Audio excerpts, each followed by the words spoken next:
I was latching the gate on my own fence when Vanessa Crowley stepped out of her SUV and looked at me the way people look at someone who doesn't belong, slow, deliberate, like she was already building the case against me in her head. She pointed past me toward the farmhouse behind me, raised her voice just enough for the neighbors across the road to hear every word, and said it plain. A black man can't own this. I hadn't said a word yet. I hadn't introduced myself, hadn't handed her a single piece of paper. She just looked at me standing on my own land in work jeans and boots with dirt on my hands and decided the whole story in about 4 seconds. Before I could respond, she had her phone out. She told the dispatcher there was a man refusing to cooperate with HOA authority, that she suspected he was occupying the property under false pretenses, that county easement land was being treated as private property. 20 minutes later, Sheriff Nolan Pierce pulled up the gravel drive, stepped out of his cruiser, and I handed him the folder I'd walked inside to grab. He opened it, read the first line, then looked up at Vanessa Crowley with an expression that wasn't angry, just very, very still, and said, "Ma'am, are you sure you want to keep going with this? If you want to see what happened when Vanessa realized she had just picked the wrong fight with the wrong man on the wrong piece of land, stay right here because every document she refused to read is about to come back around." My name is Calvin Reddick. I'm 51 years old. I spent 22 years managing construction projects for a regional developer out of Charlotte, and I have read more title abstracts, survey plats, and recorded deed instruments than most people will encounter in 3 lifetimes. I know what a legal description looks like. I know what a parcel number means. I know the difference between a fee simple conveyance and an access easement, and I know that when a county recorder stamps a document and assigns it a book and page number, that document is the closest thing to bedrock truth that the American property system produces. I grew up the son of a man who rented his entire life, who paid on time every month, kept everything neat, and was still asked to leave when a landlord decided to sell. I watched my father carry boxes out of a house he'd lived in for 11 years with the same quiet dignity he carried everywhere, and I made myself a promise somewhere around age 14 that I was going to own whatever ground I stood on, legally and completely, with paper to prove it. I spent 2 decades building other people's projects and saving what I earned, and when the Stone Ridge farm listing came through a broker I knew, I drove out on a Wednesday afternoon, walked the perimeter, stood in the middle of the east pasture and looked at the old farmhouse sitting low against a tree line and knew I was done looking. I didn't buy Stone Ridge Farm because I wanted to make a point.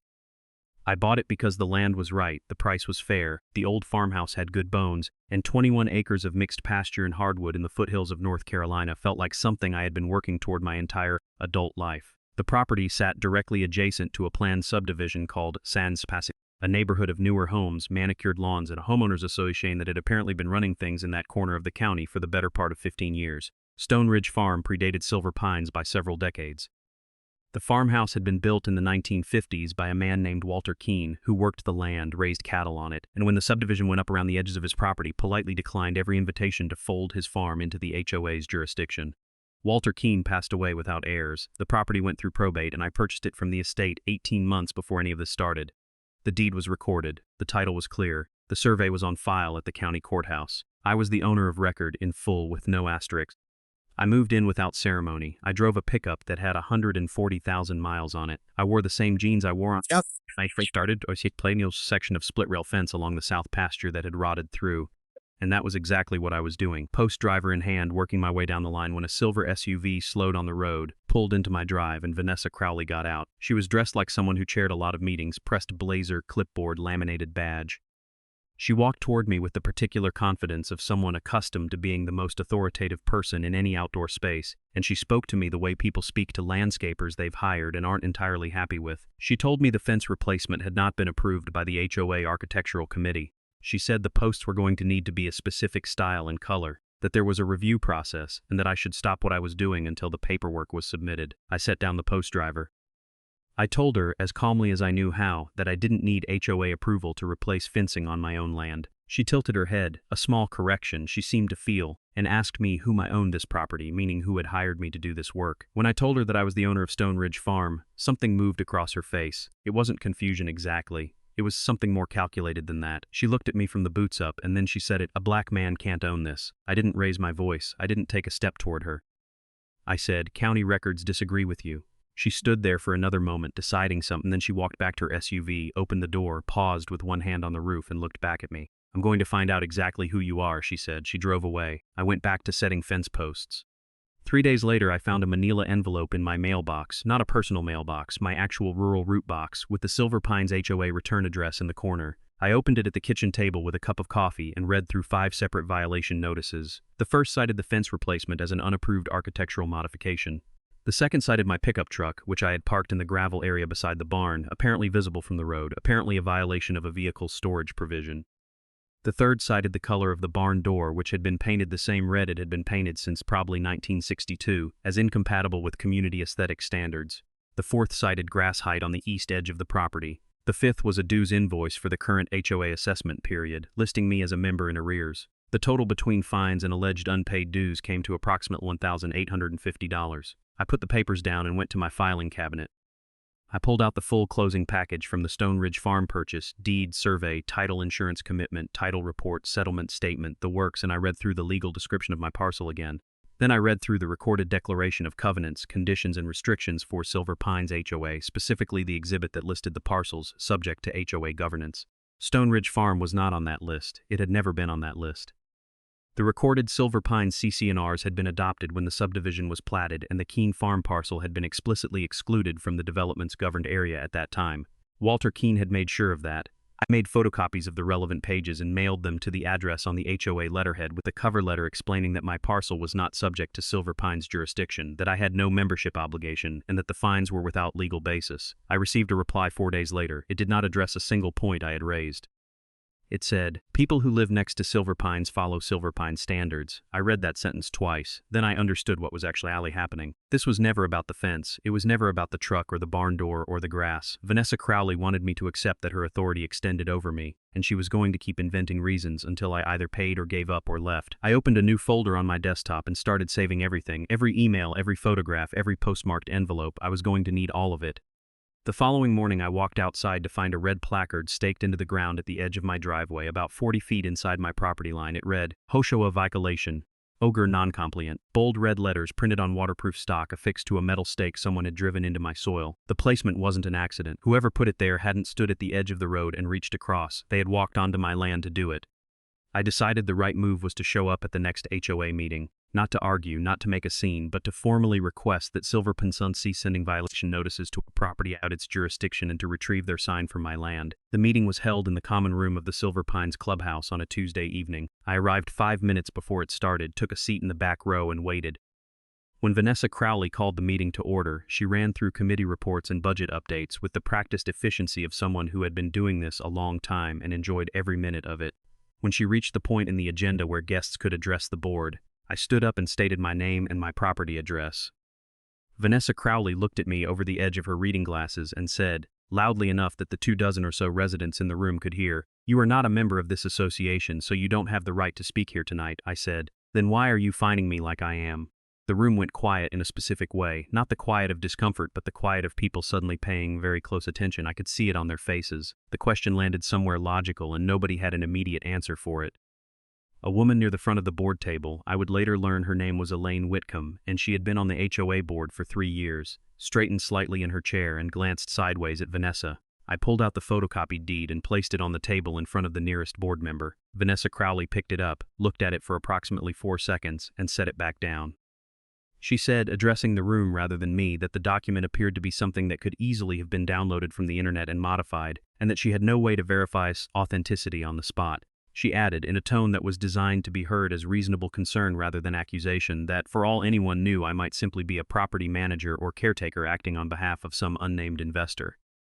An older man in the back, Graham Holloway, who I would later learn had lived in the area since before Silver Pines existed, spoke up and said that the old Keene farm had never been part of the HOA, that he remembered when the subdivision was built that Walter Keene had specifically stayed out of it. Vanessa thanked Graham for his input in a way that made clear the input was not welcome. I said, Book 4187, page 226, County Recorder's Office. Anyone can verify it tomorrow morning. I said it the same way I would tell a subcontractor where to find the approved drawings, just the location, just the facts. Vanessa Crowley told the room that the HOA would be sending representatives out to review the boundary situation and determine whether the property in question fell under association governance after all. I looked at her and said, "You should look carefully." She didn't know yet what I meant by that, but she was going to find out. I went home that night and spent 2 hours with the full title package spread across my dining room table. I wasn't looking for anything new. I had read these documents when I bought the property, but I wanted to trace every edge of what I owned because something about the way Vanessa talked about boundaries made me think she had never actually looked at what those boundaries contained. The construction background I carried into this was not incidental. On any project I ran, the first thing I did before anyone broke ground was confirm the survey stakes. Not because I didn't trust the drawings, but because the drawings told you what someone intended, and the stakes told you what was actually true on the ground. I had the same habit with land. I pulled out the original survey plat, the one prepared when Stone Ridge Farm was last surveyed before the sale, and I laid it next to the Silver Pines subdivision map I had found in the county's public records database. Then I got out a magnifying glass. The survey that had been conducted at the time Silver Pines was platted was the interesting document.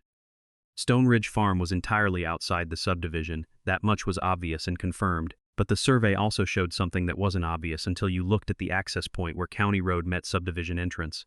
The driveway that Silver Pines residents used to get into their neighborhood, the paved lane that ran from the county road about 300 feet to where the subdivision's gated entrance stood, did not sit entirely on Silver Pines land. A strip of that approach, along with the landscaped area where the large stone monument sign reading Silver Pines had been installed, sat within the legal boundaries of the Stone Ridge Farm parcel. When Walter Keene declined to join the HOA, he had also negotiated the access question in a separate recorded instrument. A perpetual non-exclusive easement granting Silver Pines residents and their guests the right to use that strip of land for ingress and egress. The easement was carefully worded. It gave them the right to travel across it. It did not give them ownership. The ground under their entrance road and the ground under their stone sign belonged to Stone Ridge Farm, which now meant it belonged to me. I sat with that for a while. There is a particular feeling that comes when you understand you are holding a card you didn't know you had. I want to be clear about what I did with that feeling. I set it aside. I was not going to use it as a weapon. I had no interest in making life difficult for people who had nothing to do with Vanessa Crowley's behavior. The families who drove through that entrance every morning on their way to work had not sent me violation notices. They had not staked a sign in my yard. They did not deserve to have their daily commute turned into a negotiating chip, but I needed to understand the full picture before anyone started drawing lines on maps, and now I understood it completely. I hired a licensed land surveyor to come out, walk the false, and install new iron pins at the legally established corners. It took one day. When the stakes went in, Vanessa Crowley apparently drove by and saw them. 2 days later, I received an email from her accusing me of attempting to claim HOA roadway as private property and threatening to turn the matter over to the associate, applied with 3 attachments, the recorded survey plat and the recorded easement agreement. I heard nothing back about the substance of any of them. What I heard instead, late on a Friday afternoon, came from my own security camera. The footage showed Vanessa Crowley and a man in a Silver Pines HOA polo shirt walking to my gate, which I had left unlocked, and moving toward the barn. I could hear her voice on the recording. "If he won't prove this is his property, we'll establish it ourselves."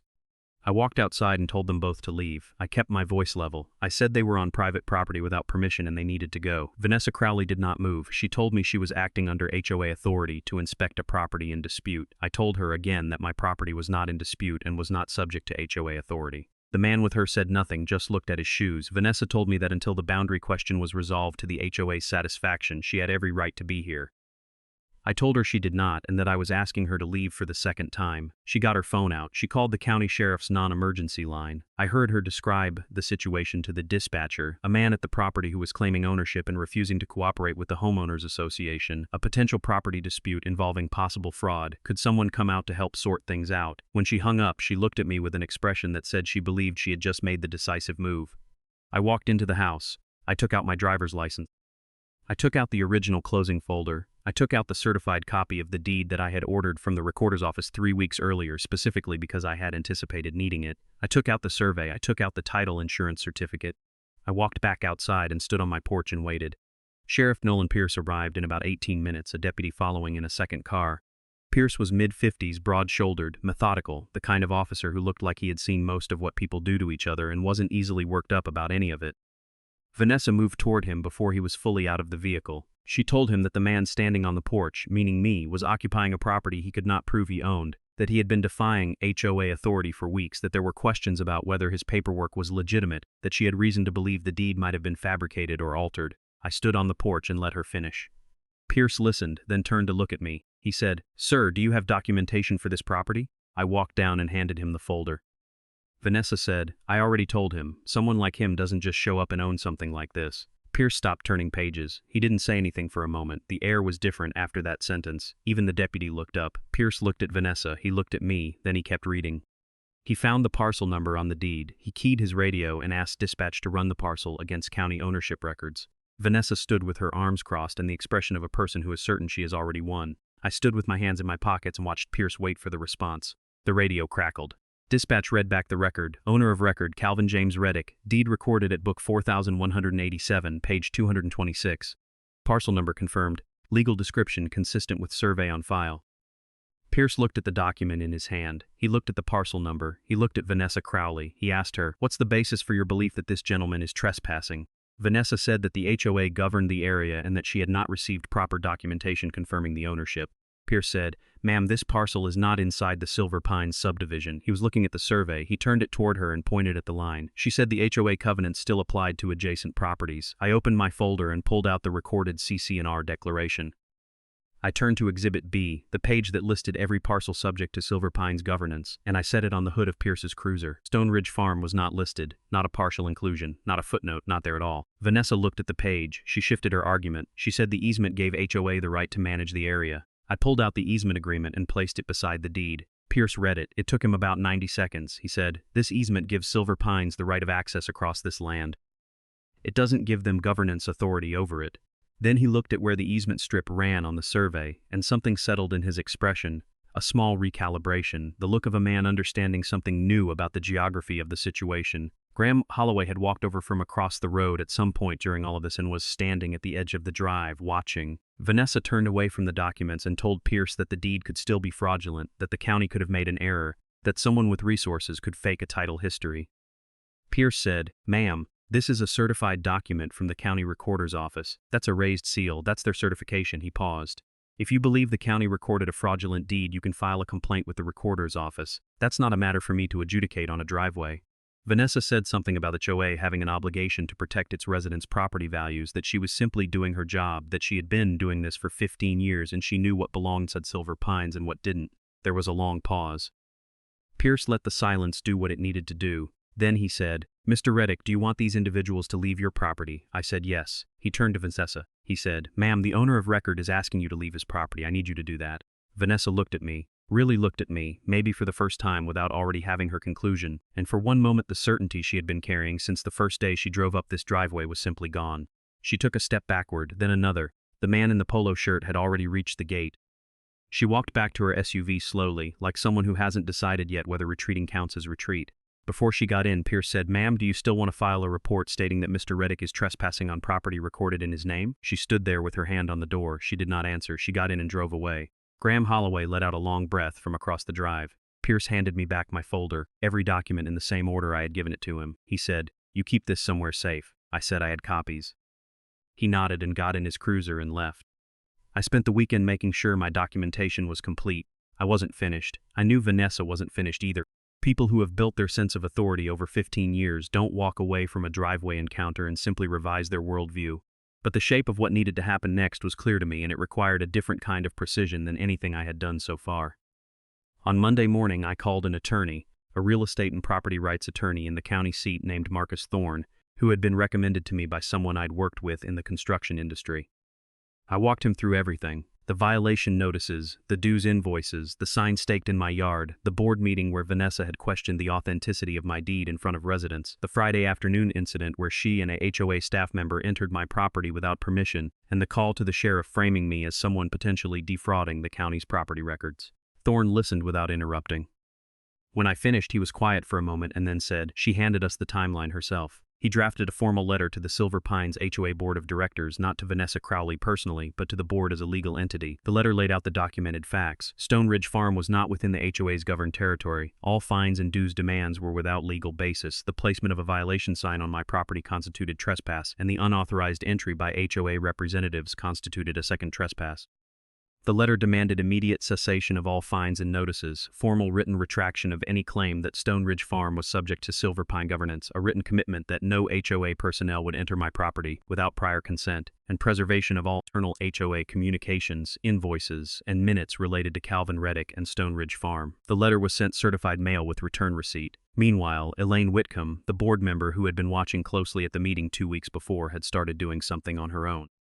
She went back through the HOA's internal records. She found the correspondence file related to Stone Ridge Farm. She found the survey that had been provided to the board prior to any of the violation notices being sent. A survey that showed the parcel boundaries clearly, that showed Stone Ridge Farm outside the subdivision lines, that had been available to every board member before the first fine was ever issued. She found the emails Vanessa had sent to HOA administrative staff instructing them to process the violation notices without bringing them to a full board vote. She found the invoice authorizing payment to a private security firm for what was described as a boundary inspection at an address that was my address. Elaine called a special board meeting. She sent the notice to all 5 board members. Vanessa was one of them. The meeting was also formally noticed to me. I was invited to attend.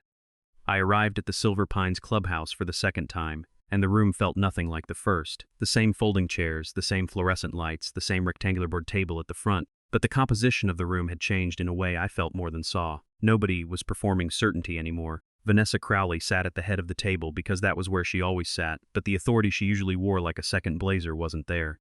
The other 4 board members sat with folders in front of them. Graham Holloway was in the back row.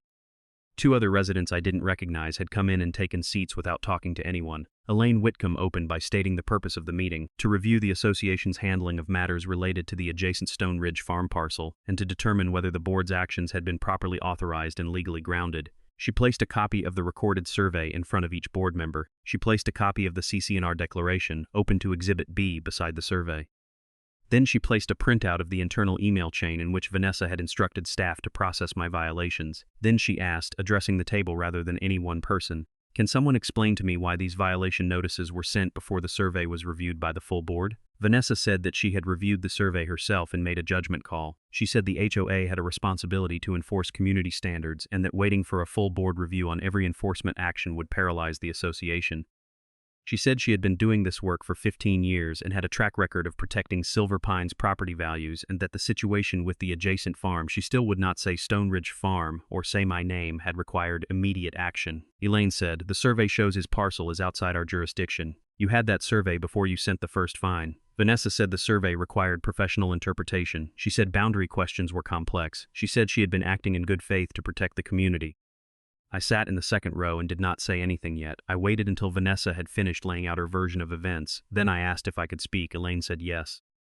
I stood up and I read back 3 sentences from Vanessa's own emails. The one about people next to Silver Pines following Silver Pines standards, the one questioning whether my deed was genuine, and a third one written the night before she called the sheriff, in which she wrote to the security firm, "If the occupant continues to resist, we may need to demonstrate that possession is conditional." Then I set those printouts down on the table. Graham Holloway spoke from the back of the room. He said he had known the Keene property for 40 years. He said he had watched Silver Pines get built around it. He said Walter Keene had been very deliberate about keeping his farm out of the association, and that everyone in the original neighborhood had understood that. He said he had also heard Vanessa at the previous meeting suggest that I didn't look like the kind of person who would buy a farm like that. He said it quietly and without drama. The room absorbed it. Some people looked at the table, a few looked at Vanessa. None of them looked at me with the expression I had been walking in with the first time. When the vote was called, the board suspended Vanessa Crowley from the chairmanship pending an internal review of her conduct. The vote was 4-1. All outstanding fines against me were voided. The board passed a resolution acknowledging in writing that Stone Ridge Farm was not subject to Silver Pines governance. They agreed to cover the cost of my survey and a portion of my legal fees, which Thorne had documented as having arisen directly from the unauthorized enforcement actions. It was a formal resolution. It was in the minutes. It was going into the county's HOA public records. Vanessa Crowley sat at the head of the table, the only place she knew how to sit in that room, and for a long moment after the votes were recorded, she looked across the table at me. Not with hatred exactly, with something more like the specific disorientation of a person who has built an entire operating system around a certainty and just watched that certainty fail in front of witnesses. I didn't smile. I didn't give a speech. I asked her one question. I asked her, "Do you believe now that a black man can own this?" She didn't answer. That was its own answer. The placard disappeared from my driveway sometime in the following week. I didn't see who removed it. One morning it was there, the next morning it wasn't. The violation notices stopped, the emails stopped, no more HOA vehicles slowing in front of my gate. In the weeks that followed, the newly constituted board, Elaine Whitcomb was elected interim chair at the next regular meeting, reached out to me through proper channels about the easement. They wanted to confirm the terms of access, clarify what maintenance responsibilities existed, and put an updated formal agreement in place that reflected the current situation clearly. My attorney and their attorney corresponded. The language was straightforward. Silver Pines residents retained the right of ingress and egress across the easement strip as it had always existed. That right did not extend to any modification of the land, installation of additional signage, or widening of the access lane without my written consent. The existing stone monument sign would remain where it was, but its location on my parcel would be formally noted in the updated easement instrument. No rent, no penalty for its historical placement, just an acknowledgement of where things actually stood, written down correctly this time. I could have made that process difficult. The legal position I was in forgave me options that would have been expensive and inconvenient for Silver Pines if I had wanted to exercise them. I didn't want to. The residents who drove through that entrance every day had not put violation signs in my yard. They had not called the sheriff. They had not looked at me and said what Vanessa Crowley said. I had no quarrel with most of them, and I was not going to conduct myself in a way that converted their lives into leverage. I only needed one thing, my boundary respected. One late afternoon, I was out finishing the last section of the fence that Vanessa had originally told me to stop building. A fleet rail run along the south pasture, same posts, same gates. I was setting the final post when I heard a vehicle slow on the road. I looked up. It was a county cruiser. Sheriff Pierce pulled to a stop, rolled down his window and looked at the new fence line. He looked at me. He said, "Everything settled down out here." I drove in the last post cap and looked toward the Silver Pines entrance, toward the stone sign that sat just inside my property line, toward the road that Vanessa Crowley had driven so many times convinced she had the authority to determine who belonged on this land and who didn't. I said, "They finally read the paperwork." Pierce nodded once. He drove on. What Vanessa Crowley saw the first day she pulled into my driveway was the color of my skin. She saw it before she saw my boot, before she saw my tools, before she registered that a man doing his own fence work on a Tuesday morning might be doing it because it was his fence. She saw it and built a complete story from it. A story in which I was a worker, a caretaker, a temporary occupant, something interstitial and removable. It never occurred to her that the story might have already been written somewhere else, in a county recorder's office, in a legal description that predated her homeowners association by decades. That was her mistake. Not the first one she made, and probably not the last, but the particular mistake that unraveled everything else. She assumed the world would confirm her version of things before checking whether her version was real. Every fine she sent was based on that assumption. Every email, every meeting, every phone call to the sheriff, all of it rested on the belief that if she was certain enough, loudly enough, for long enough, the paperwork would eventually catch up and agree with her. It didn't, it couldn't, because the name on that deed had been recorded before she ever decided what she thought of me. There is something I want to say about how I carried myself through all of this because I think it matters. I was angry. I want to be honest about that. Not the hot, reactive kind of anger that makes you say things you can't take back, but the slow, clarifying kind that comes from watching someone work hard to make you feel like you don't belong in your own home.